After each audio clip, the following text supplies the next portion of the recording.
Assalamualaikum warahmatullahi wabarakatuh. Bismillahirrahmanirrahim. Alhamdulillahillazi fadhalana ala katsirin min ibadihil mu'minin. Biwasilati ruhul amin fi hadha zaman.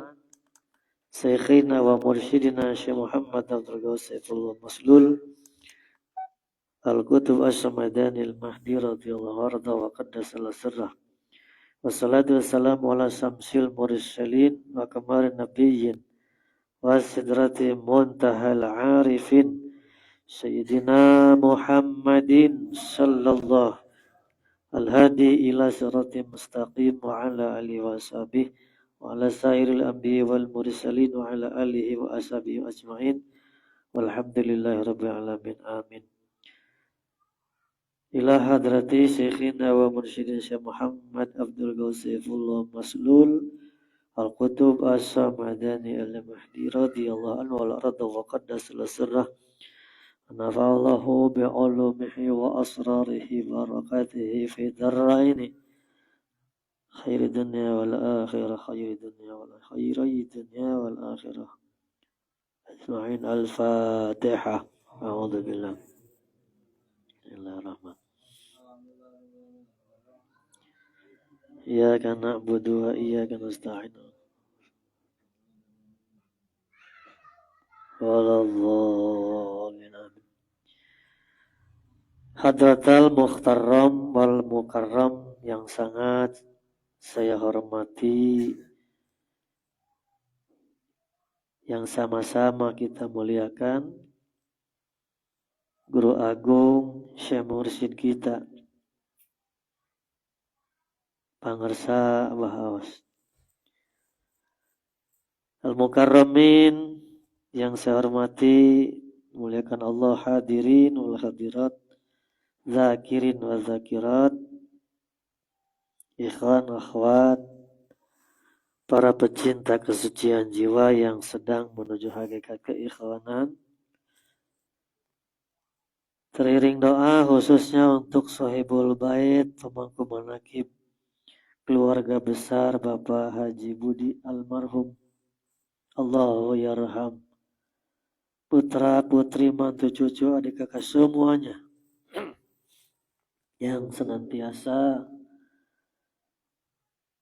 aktif berkontribusi sehingga manaqib di tempat ini alhamdulillah bisa berjalan secara istiqomah. Doa umumnya untuk semuanya yang hadir, yang mendengar, yang menyimak.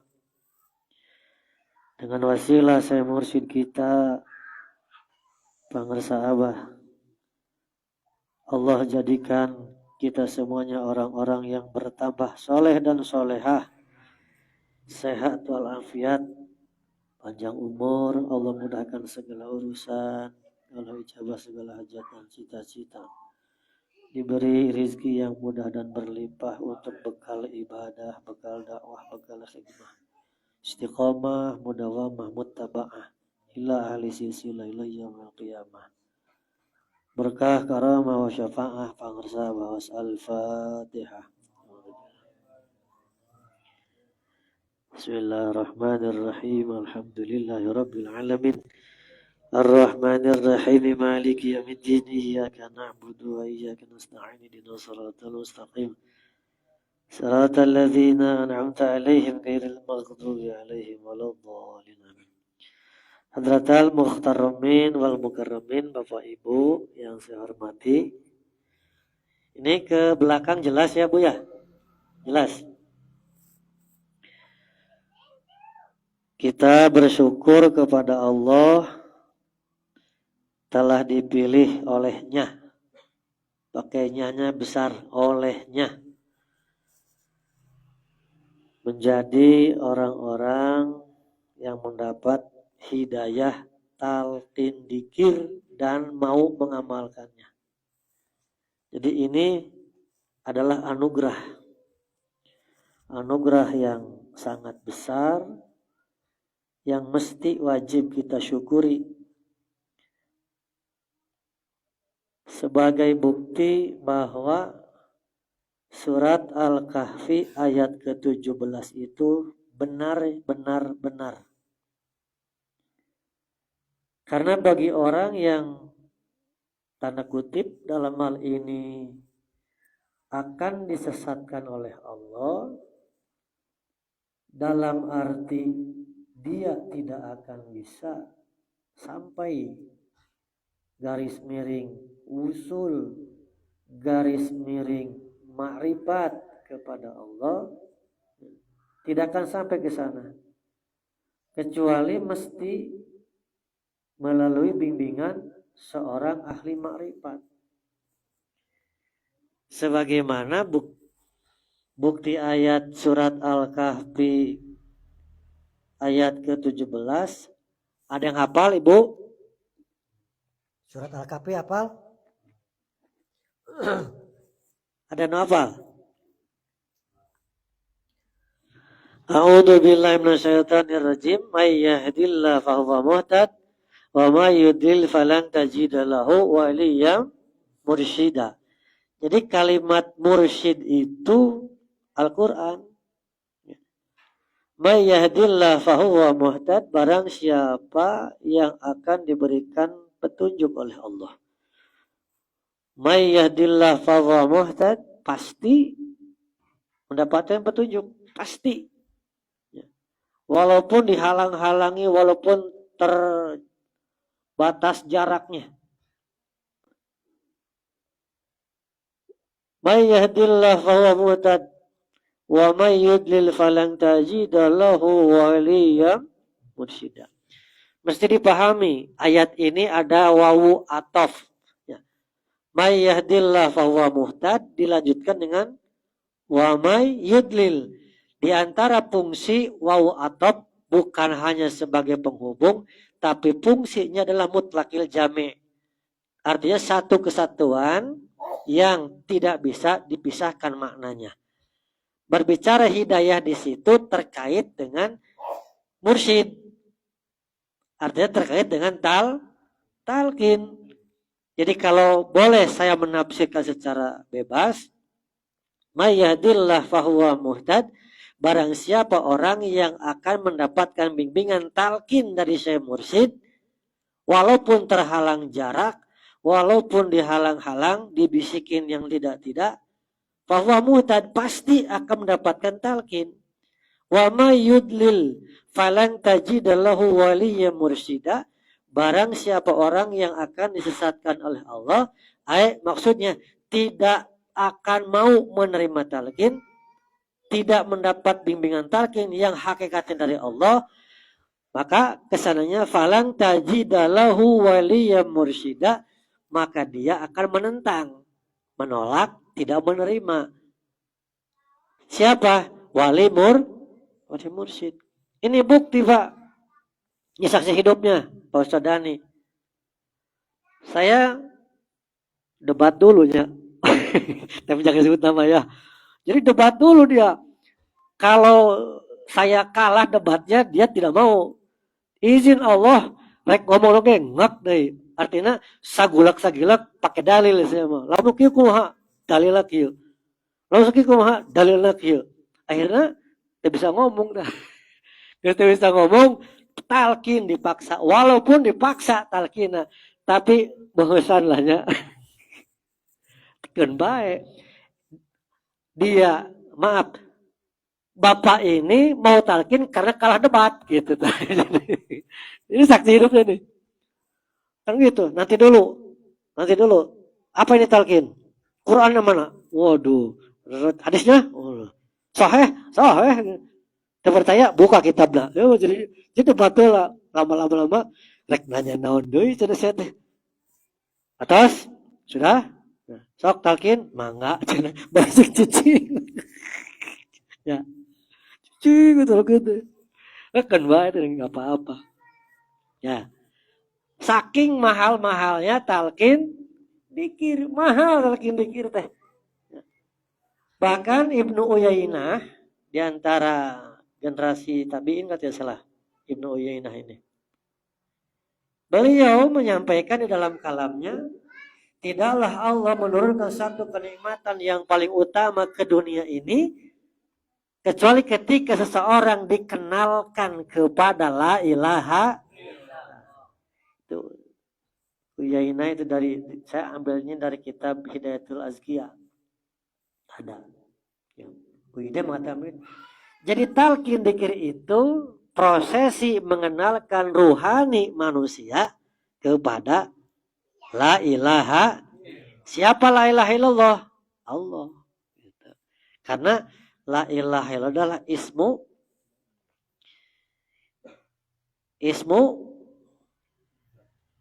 awal. Ismun dat itu Allah. Ismun awal. Jadi nama yang pertama dari nama-nama Allah adalah la ilaha illallah. Nama itu tidak akan terpisah dengan zatnya. Itu firman Allah sendiri dalam idza lam tarani falzam ismi fa innal ismi la yufarriquni. Jika engkau belum mampu melihatku, melihat dalam arti bukan mata ini tapi basirah, mata batin, maka simpan, tetapkan satu namaku di dalam dirimu, karena namaku tidak akan pernah pisah. Gitu ya. Jadi nama Allah mah tidak akan pisah. Ketika disebut namanya, secara otomatis ya zatnya gitu. Ya. Ismul awal la ilaha. Nah, jadi bersyukur kita termasuk orang yang dipilih oleh Allah untuk mendapat bimbingannya. Bimbingan Allah melalui khalifahnya yang hanya satu pada masanya. Di sekarang Thariqah Qadiriyah Naqsyabandiyah Mahad Suryalah Yasin Rasa silsilah ke-38. Nah, sedikit hasil dari pendidikan dai di tahun 2013, saya mendapatkan materi karena saya mengikuti pelatihan training dai itu dari hari Jumat, Sabtu, Ahad. Ahad itu pagi pulang. Dimulai setelah ba'da Jumat, mulai pendidikan training dai. Kalau tidak salah di hari yang kedua, di hari Sabtu. Di hari Sabtu, kami semua dai mendapatkan materi pembimbingan ilmu tasawuf dari seorang profesor guru besar ilmu tasawuf UIN Syarif Hidayatullah Jakarta. Nama beliau Profesor Dr. Ki Haji Usman Ismail MA. Dan beliau adalah putra dari Ki Haji Zainal Abidin. Bukan Zainal Abidin Azani, bukan. Kiai Haji Zainal Abidin adalah notulen, orang yang menuliskan kitab Miftahus Sudur ketika didiktekan secara lisan oleh Abah Anom. Jadi Abah Anom menyampaikan, Ki Haji Zainal Abidin yang nulisnya. Nah, Ki Haji Zainal Abidin itu punya anak namanya Profesor Dr. Ki Haji Usman Ismail MA. Sekarang masih aktif kalau tidak salah, karena masih usianya masih muda. Itu beliau adalah salah satu wakil talqin awal-awal sekarang, walaupun pasif. Ya, walaupun pasif. Urusan itu internal pribadinya saya tidak tahu. Tapi beliau sudah diangkat di generasi pertama tahun 2013. Saya diangkat 2014, generasi kedua. Nah, di dalam bimbingan itu Profesor Dr. Ki Haji Usman Ismail MA menyampaikan tentang komponen utama dalam thariqat. Dan beliau di samping memberikan materi, beliau membawa buku karya beliau, dan saya punya. Waktu itu beli kalau tidak salah 50.000 di tahun itu. Dan buku saya ditandatangani oleh beliau. Prof, izin, ini bukti sebagai bahwa saya sudah mendapat materi dari Anda. Oh siap, ditandatangan buku itu dan ada di rumah. Dan insya Allah buku itu salah satu rujukan yang nanti saya sedang ngetret yang intinya tentang pentingnya pemahaman dalam kita ilmu berthariqat. Nah, komponen utama di dalam komponen utama thariqat itu beliau menyampaikan adalah ada 7. Yang mana 7 elemen ini bekerja secara sistemik. bekerja secara sistemik, maksudnya satu dengan yang lain tidak bisa dipisahkan. Artinya 7 elemen ini mesti ada. Satu, komponen utama tarekat itu satu, adanya mursyid yang hidup. Ya, adanya mursyid hidup. Walaupun tidak dikatakan dalam catatan itu mursyid hidup, tapi beliau menjelaskan di dalam forum pembinaan itu mesti ada mursyid yang hidup. Sebagai apa? Sebagai sosok manusia penerima informasi langit. Karena tidak mungkin informasi langit dari ahli silsilah yang sudah tidak ada kepada murid itu tidak mungkin. Pasti nyalur kepada syekh yang ada. Ya. Makanya ketika seorang syekh mursyid wafat, mesti bagaimana adab kita? Saya membuka dalam kitab Anwarul Qusiyah Syekh Abdul Wahab Asy'arani. Dibaca saja ya, mudah-mudahan tidak salah. Bismillahirrahmanirrahim. Qala Syekh Abdul Wahab Asy'arani, wa minal wajibi alaihi idza mata shaykhuhu ayat takhidalahu syaikhan yurbihi ziyadata ala marabahu syaikhul awal fa inna tariqa la qararaha. Dan di antara kewajiban bagi para murid di dalam bertarekat, jika syekhnya wafat, jika syekh yang awal itu wafat, maka ayat takhidalahu syekhon, mesti menjadikan syekh yang lain untuk membimbingnya. Untuk apa? Untuk yurbihi ziyadat. Yurbihi ziyadah itu untuk meneruskan, melestarikan estafet pembimbingan spiritual. Ya. Ala marabahu syekhul awal. Ya. Jadi meneruskan pembimbingan dari syekh yang awal, yang pertama.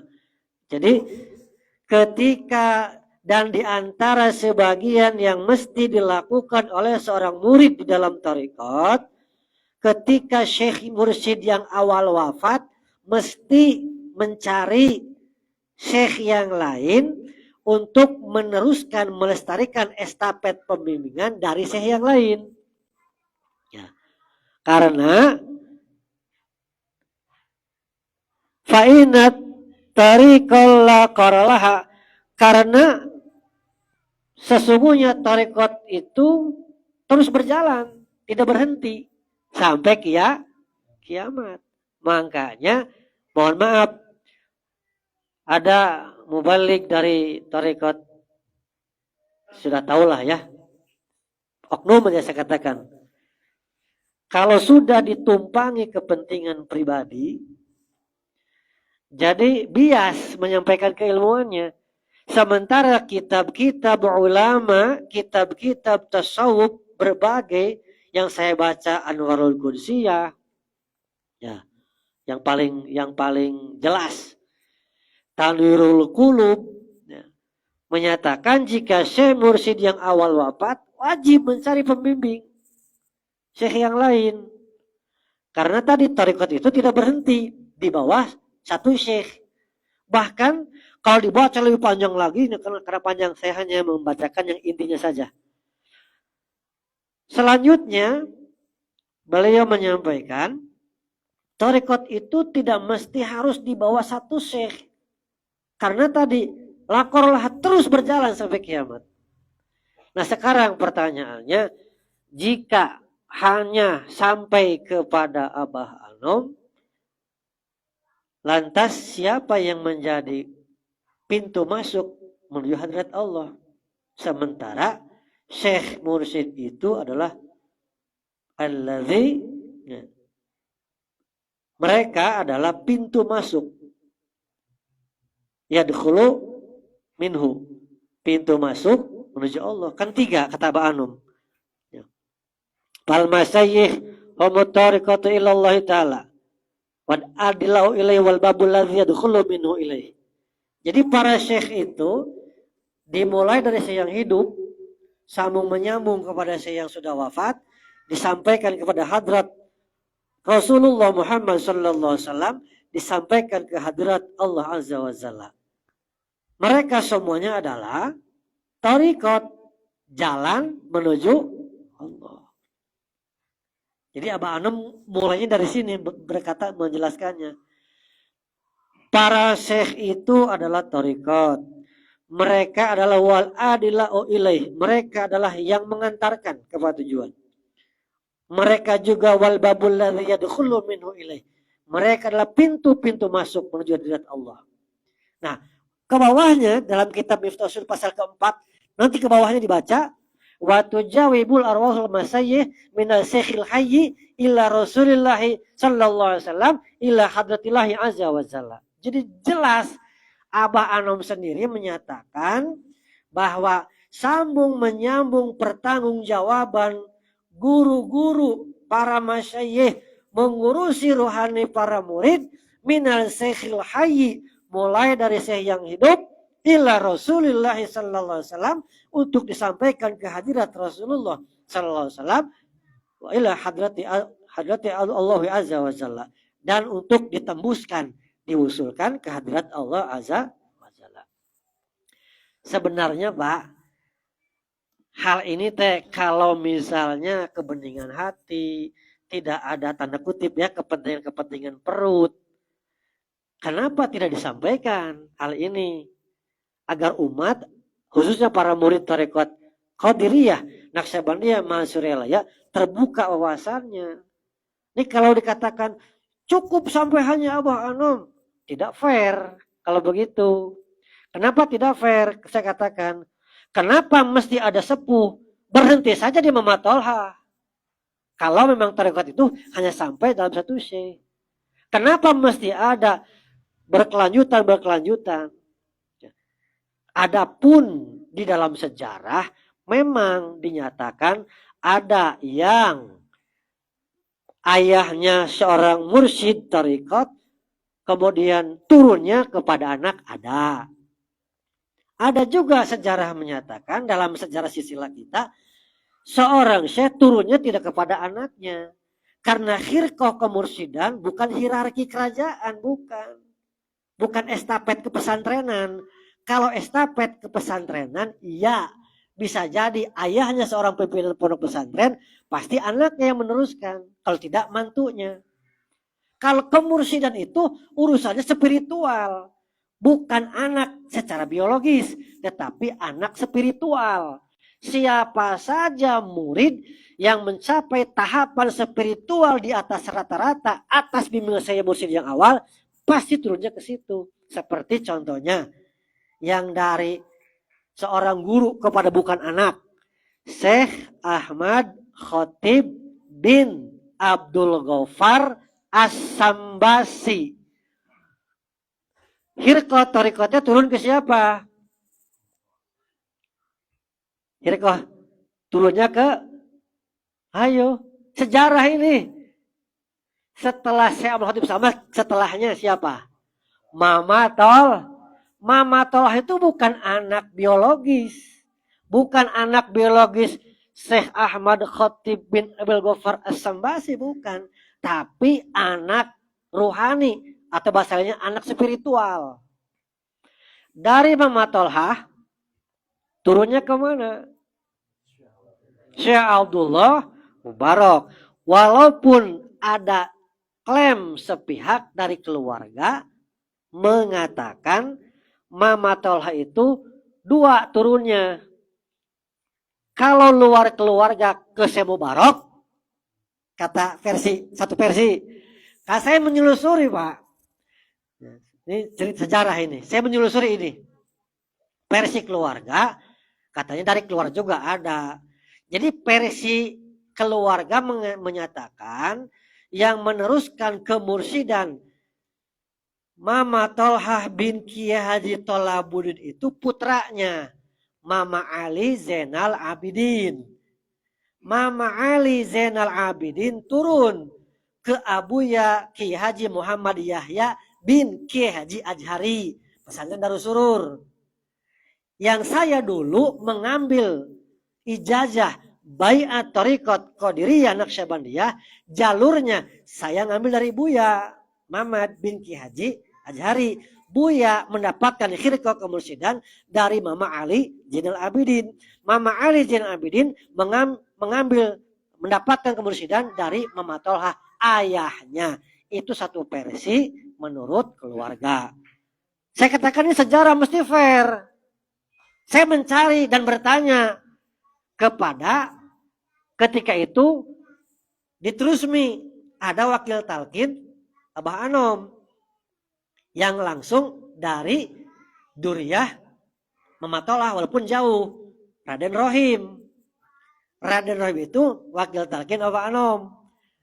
Saya bertanya tentang sejarah. Ini gimana? Maka murid-murid senior di Cirebon mengatakan turunnya Hirko Kemursidan Mamatolah iku ning Syekh Mubarok. Syekh Mubarok. Siapa Syekh Mubarok?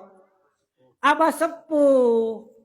Terbukti selama 3 tahun Mamatolah bolak-balik terus ke Suryalaya. Bahkan disuruh ngebangun Suryalaya. Bangun pesantren. Karena nanti orang kota akan ke sini. Itu selama 3 tahun Mamatolah warawiri. Ya mungkin kalau sekarang mah sebulan sekali lah ya. Datang ke Godebag. Itu belum Suryalaya ke Godebag. Selama 3 tahun warawiri. Untuk membuktikan bahwa Abah Sepuh adalah di antara yang mendapatkan khirqah. Saya mendapatkan kenapa saya berpindah ke Suryalaya di tahun 2007?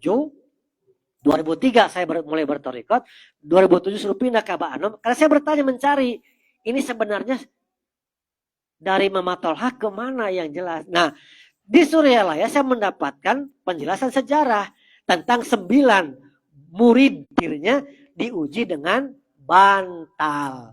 Yang 8 dipakai tidur karena fitrahnya bantal untuk tidur. Kalau Syekh Abdullah Mubarak atau Abah Sepuh tidak dipakai tidur, bantalnya disuhun dan bersender di pintu kamar Mama Tolha. Ketika Mama Tolha akan keluar, karena pintunya tidak buka ke dalam tapi keluar. Ketika buka keluar, kaganjel. Mama Tolha bertanya, kan Mama Tolha wong Cirebon asli, bahasanya Jawa.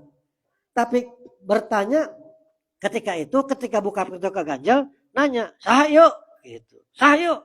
Siapa ini? Dijawab oleh Abah Sepuh, Abdi Mubarok. Syukur atuh, ada gitu mah.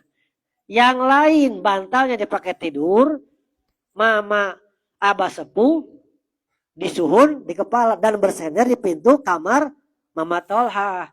Dan kami ketika itu bersama Profesor Supardi beserta Kia Amin mendatangi rumah Mama Tolha. Yang mana tujuannya napak tilas ingin membuktikan bahwa memang pintu Mama Tolha itu bukanya keluar. Dan tadinya kami semuanya rombongan ada 3 mobil ketika itu niat untuk tabaruk di tempat Abah Sepuh mendapatkan khirqah kemursidan. Rumah Mama Tolha ada di dekat Buyut Trusmi, Kampung Batik, Cirebon. Saya sudah ke sana beberapa kali. Cuman yang menjadi heran, orang yang dipegang diamri kunci rumah Mama Tolha, setiap kami ke sana selalu berbelit-belit, menghindar. Entah kenapa, saya tidak tahu. Padahal niat kami hanya ingin bertabaruk di rumah Mama Tolha, yang mana rumah inilah saksi diangkatnya kemursidan Syekh Abdullah Mubarak bin Muhammad. Saya sudah 2 kali ke sana. Kata tetangga yang di sana pakai bahasa Cirebon, saya kan nanya, Bu, ini sing nyekal kunci mendia. Ini yang pegang kuncinya kemana? Mau ku anak mau ku anak. Tadi ada di situ. Sekian langka tah. Bahasa Cirebon sekian langka. Mengko tak boleh di situ. Gak lama datang lagi. Jarene mana nganggo motor sana gitu. Katanya ke sana keluar pakai motor. Itu sudah 2 kali demi Allah, Pak. Saya ke sana ingin tadi itu bertabaruk tadinya. Ingin bertabaruk di rumah itu. Paling tidak ya kita hataman lah di situlah, tidak menekan. Tapi yang pegang kunci rumahnya selalu kami datang pergi langsung. Datang pergi kayak kucing-kucingan. Entah ada apa saya tidak tahu. Ya mungkin sedikitnya tahu kami adalah murid-murid Abah Aos yang mana meyakini Abah Aos adalah penerus Abah Anom. Dan selidik demi selidik ternyata yang memegang kunci itu adalah pengurus Yayasan Serba Bakti Pondok Pesantren Surya. Ya, jadi jelas ya. Oh ternyata jelas kalau begitu. Kalau tidak ada politik ya fair-fair saja saya monggo niki kuncine monggo melebat kan enak. Ya pasti kami tidak kosong. Allahumma ya qodial pasti kami kasih itu. Ini sudah 2 kali kayak kucing-kucingan kami datang. Itu dekat Buyut Rusmi kalau mau ke sana.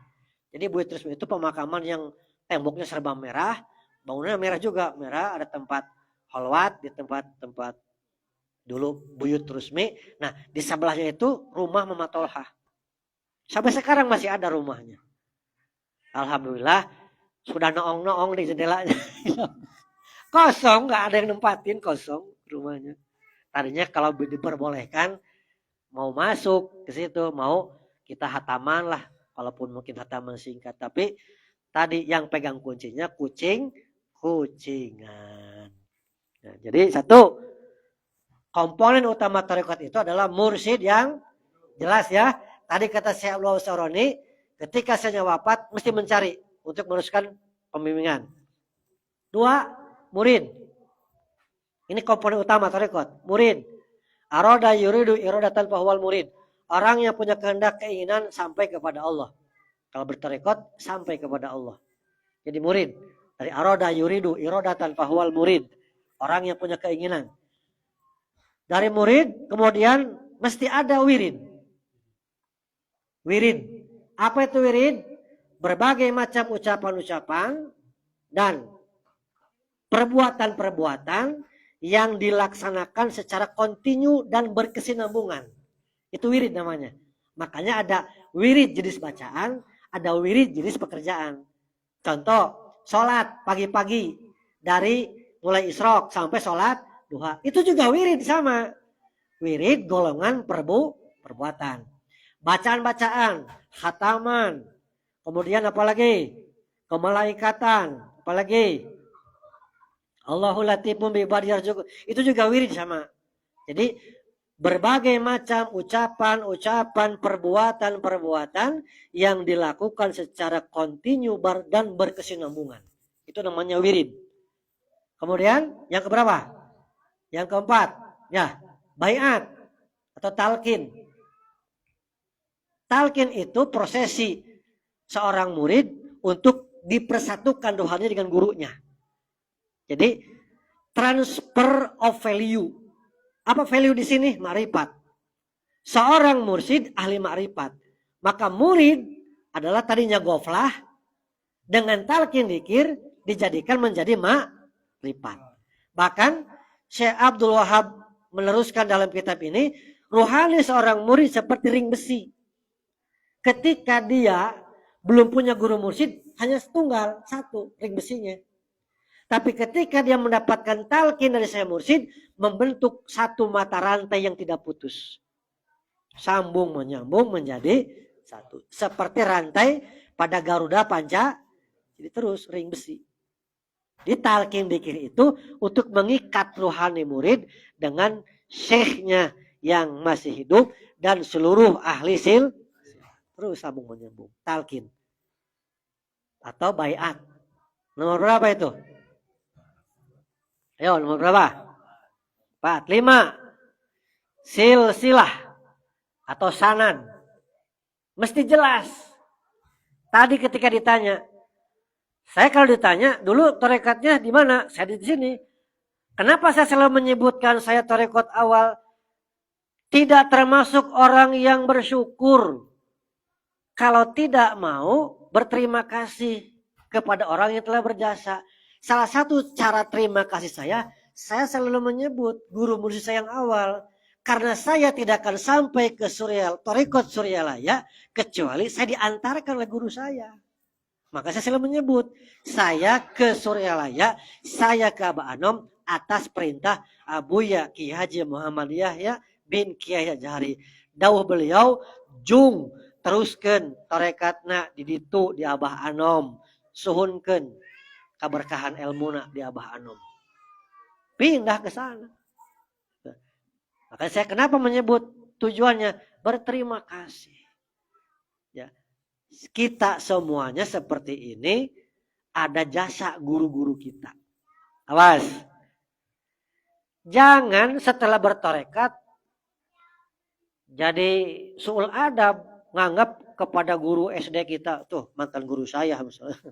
Jangan. Guru itu tidak ada mantan. Itu mantan guru saya itu, Bang. Ya. Termasuk yang mengajarkan alif-alifan di musola, di masjid, itu guru. Ya. Sayyidina Ali mengatakan, ana abdu man alamani harfan wahidan.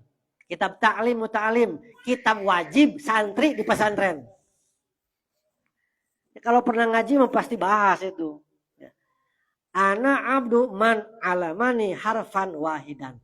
Saya tafsirkan dua versi ya. Kalau versi dimensi syariat, ana abdu man alamani harfan wahidan, aku tetap menjadi hamba dari seseorang yang mengajarkan satu ilmu, satu huruf ilmu. Kalau dimensi syariat, kita bisa baca alhamdulillahirabbil alamin. Salah eta teh. Eta teh salah, bukan ngalhamdulillah ngalamin. Ya, kan ada seperti itu Mas ya. Walaupun orang Jawa ya tadi kalau bab tajwid mesti benar. Pak itu mah apa namanya cengkok atau bahasa itu intonasi. Ya kalau bisa diperbaiki, perbaikilah. Karena saya masih mendengar ketika ke Jawa Tengah, ngalhamdulillah. Gitu. Mohon maaf, tidak bermaksud menghina, tidak. Ya, masih ada ya? Mas, dari mana Jawanya? Kebumen. Masih suka dengar di kampung seperti itu. Orang tua sendiri, bukan. Orang tua alhamdulillah ngalamin gitunya. Ya nggak apa-apa, maksudnya benar, kita husnudon saja. Tapi kalau urusan bab tajwid ya mesti diperbaikilah ya. Bahkan jauh, kam dengan ham kan jauh itu. Tapi kalau mungkin lidahnya sudah lidah ilat Jawa, yordo angel, mungkin mengkon ya, Mas ya. Ya apa-apa. Kalau tafsir dimensi syariat yang mengajarkan satu kalimat satu huruf pun mesti kita hargai. Saya bisa baca Quran dari siapa? Itu guru kita, bukan mantan itu. Siapa yang mengajarkan cara kita sholat? Cara kita itu guru kita. Maka saya kalau pulang kampung ingat, oh ini guru saya. Tanda terima kasih. Kasih amplop coba kita. Nah, hitung-hitung kita berterima. Jangan berpikir begini. Oh saya seperti ini nggak ada yang mau. Jangan.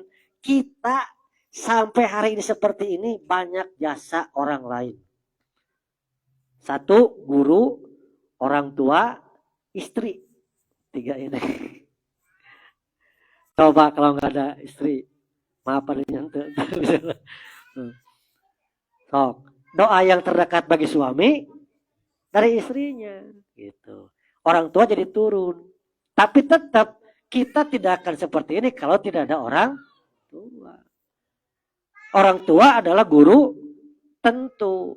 Guru-guru kita di musola, di pesantren, di kampus, di sekolah adalah guru bantu. Syekh Mursyid itu guru khusyuk. Mereka semuanya guru. Jangan sampai kita itu mantan guru saya, jangan. Ya. Saya sampai detik ini tetap hormat kepada guru SD saya. Tetap hormat kepada orang yang mengajarkan alif, bata, sa, jim, ha, ho, dal, da, roja. Tetap hormat. Sampai hari ini. Ya. Karena tadi bertorikot itu justru untuk semakin mengetahui adab. Itu bertorikot. Ya. Berapa tuh komponen utama tarekat? Oh, tadi ya. Satu lagi. Tafsir secara hakikinya ana abdu man alemani harfan wahidan, ini berlaku disebutkan kepada Syekh Mursyid. Syekh Mursyid itu yang mengajarkan ilmu satu huruf. Apa? Yang ditalkin. Ya. Satu huruf. Hu. Ya. Satu huruf yang di sini. Jadi dua versi penafsiran, kedua-duanya juga benar. Tergantung siapa yang memahami tentang kedua ilmu itu. Kalau saya syariat juga pernah belajar, tarekat juga, berarti kedua hal ini kalau dimensi syariat berlaku kepada guru-guru bantu kita, kalau dimensi hakikat berlaku kepada Syekh Mursyid. Ya, ana abdu man alamani harfan wahidan. Keberapa itu? Elemen tarekat? 5. Keenam, sekarang zawiyah. Zawiyah itu bahasa lainnya raudhah. Tempat kita mengamalkan, melestarikan. Di mana saja tempat, ketika di situ sudah dipakai dzikir, sudah dipakai membacakan wirid khataman, sudah dipakai manakiban, maka itu adalah raudhah atau zawiyah. Zawiyah sufiyah. Ya. Keberapa? Keenam. Ketujuh, adab. Ketujuhnya adalah adab. Jadi kita belajar tarekat ini untuk semakin memperbaiki adab. Bahasa lainnya akhlak. Karena sabda Nabi, ana bu'itsu li utami makarimal, aku diutus ke muka bumi ini untuk menyempurnakan akhlak. Artinya manusia sudah berakhlak tapi belum sempurna. Dengan diutusnya Nabi SAW, yang kemudian setelah Nabi wafat diteruskan oleh ulama ahli ma'rifat untuk terus melakukan pembimbingan dalam hal adab. Adab dohir, adab batin. Kalau ingin lebih jelasnya, di dalam kitab Miftahus Sudur, bahwa para guru mursyid ini al-arifuna ta'limuddin, mengajarkan para ahli ma'rifat ini mengajar adab-adab beragama, baik adab dohir dan adab batin. Ini tercatat dalam kitab Miftahus Sudur. Adab dohir tidaklah sulit, tetapi adab batin memerlukan mujahadah yang luar biasa. Contoh begini, adab batin.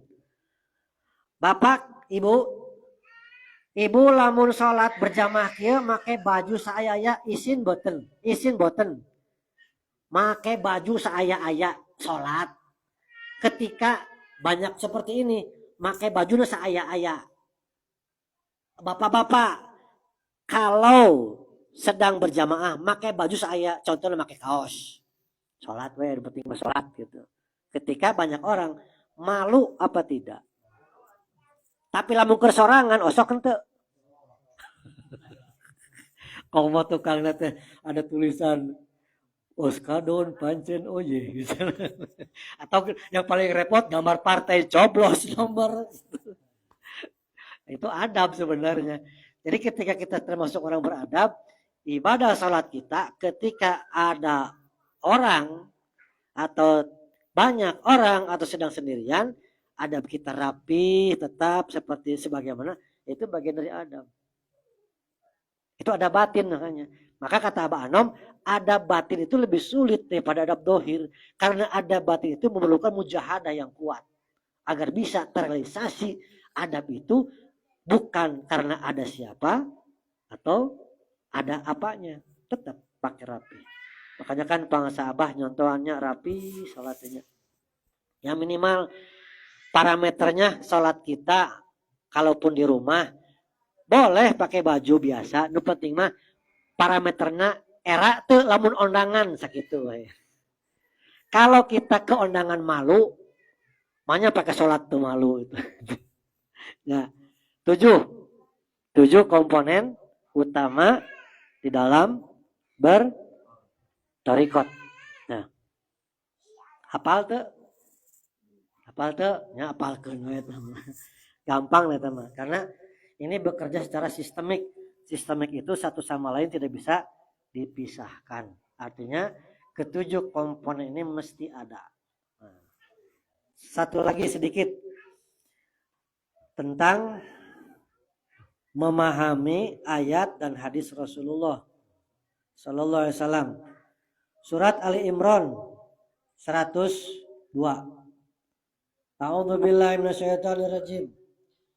Ya ayyuhalladzina amanu taqullaha haqqa tuqatih wa la tamutunna illa wa antum. Surat Ali Imran. Hadisnya ittaqillaha haitsu makunta wa atbai sayati hasana tamuha wa khaliqin nas bi khuluqin hasan. Ini keterkaitannya. Surat Ali Imran 102. Ya ayyuhalladzina amanu taqullaha haqqa tuqatih wa la tamutunna illa wa antum muslimun. Hadisnya, hadis Rasulnya, ittaqillaha haitsu ma kunta wa bi sayati hasan tamuha wa khaliqina bi khuluqin hasan. Ya ayyuhalladzina amanu. Terjemah secara letterlek saja. Terjemah bebas. Wahai orang-orang yang beriman, ittaqullah, bertakwalah kamu kepada Allah haqqa tuqatih, dengan takwa yang sebenar-benar takwa. Wala tamutunna illa wa antum muslimun, dan janganlah kamu wafat sebelum kamu dalam keadaan Islam yang sebenarnya. Ini hubungan dengan talqin. Talqin dzikir itu mengislamkan orang Islam secara kafah. Bahasa sing lengkapnya. Takut menyinggung orang. Kalau kita sepotong nanti orang kesinggung. Talqin dzikir itu mengislamkan orang Islam secara kafah. Ngislamkeun secara kafah keislaman. Bukan Islam KTP. Kalau kita belum mendapatkan talqin, baru Islam keturunan. Karena ayah ibu kita Islam, jadi Islam. Dengan talqin dzikir mursyid, kita dibentuk menjadi seorang yang Islam secara kafah, dohir, batin. Ya. Terkait dengan takwa haqqa tuqatih, ini juga terkait dengan talqin. Ini penjelasan dari Ibnu Mas'ud. Mengatakan begini. Wa muradu taqwa haqqa, yang dimaksud dengan takwa haqqa tuqati, kata beliau, kata Ibnu Mas'ud, yang dimaksud dengan takwa haqqa tuqati ayyuta'a fala yu'sa wa yudkaru fala yungsa wa yuskara fala yukafaru. Kata Ibnu Mas'ud, yang dimaksud takwa haqqa tuqatih itu bahwa Allah itu mesti engkau taati, bukan dimaksiati. Allah itu mesti disyukuri, bukan diingkari. Allah itu mesti senantiasa engkau ingat, Allah itu mesti kau taati, jangan engkau maksiati. Wa yudkaru fala yungsa, Allah itu mesti kau ingat, jangan kau lupakan. Wa yuskara fala yungkafaru, Allah itu mesti engkau syukuri, jangan engkau ingkari. Kalimat yang tiga ini, kalau kita tidak ketemu Syekh Mursyid, tidak akan paham. Benar. Karena saya setelah menemukan kalimat ini, saya sharing dengan almarhum Allahu yarham Abu Yasal Mukhtar Hujatul Arifin, ketika tempat laki-laki di atas, tempat santri yang di atas balong, berdua nanya, Buya, tentang kalam Ibnu Mas'ud yang tiga ini merujuknya kemana? Ya kemana lagi kalau ke talkin? Sepakat. Sebelum itu langsung sepakat. Karena kalau tidak ditalkin pasti lupa kepada Allah. Ya, sudah ditalkin saja masih lupa. Masih lupa. Sudah ditalkin saja kadang lupa. Ya, Ustaz Agus. Sudah ditalkin saja suka masih ada lupa. Tapi mending kalau sudah talkin lupa ingatkan lagi. Putus sambungkan lagi. Itu kalau misalnya. Maka ketika kita dikir, kita ibadah, kita syukur. Jadi ketika kita dikir hatinya secara otomatis sedang melaksanakan ketaatan, sedang bersyukur, sedang mengingat. Jadi kuncinya talqin. Talqin dikir desa mursid itulah bukti syafaatul uzma. Syafaat yang sangat besar. Yang mesti diambil sejak sekarang. Tidak akan mendapatkan syafaatul uzma nanti kecuali diambil sejak sekarang. Ya. Dah, terima kasih. Semoga bermanfaat. Kesalahan mutlak dari saya, benarnya bimbingan saya mursyid dari Allah Subhanahu wa taala. Hadanallahu wa iyyakum ajmain. Assalamualaikum warahmatullahi wabarakatuh. Allahumma ala nabiyil Muhammad ala alihi wasallim. Allah